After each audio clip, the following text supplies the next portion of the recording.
I was a pediatric surgeon, so I operated on children. And one of the serious mistakes I made was failing to operate on a child who had bleeding from the intestinal tract. I delayed surgery so long that she ended up dying from this. And as far as I was concerned, it was entirely a judgmental error on my part. The teaching and my experience, I was fairly experienced at that time, been out of residency for 10 years or more. The teaching in my experience was that bleeding from the stomach in children always stops. You don't need to operate on them.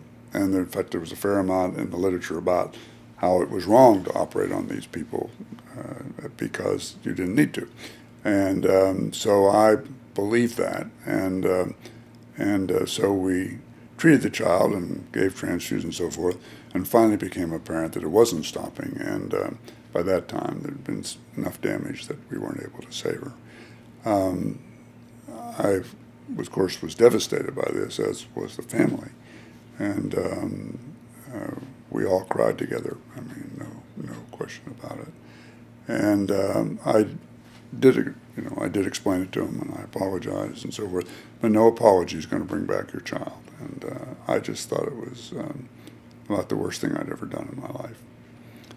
What do you learn from it? Well, I think there's a very simple lesson, and that is decisions that are really critical to life and death or near that should never be made by one person.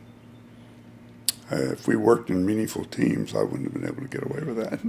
I would have had people challenge. Nobody challenged my judgment. No resident or other person around ever asked any questions about it because it was my decision, and I was respected, and so it wasn't challenged. It should have been challenged. It should have been challenged. It should have been discussed in a open manner. And if we'd have had another pair of eyes looking at that child, she might be alive today.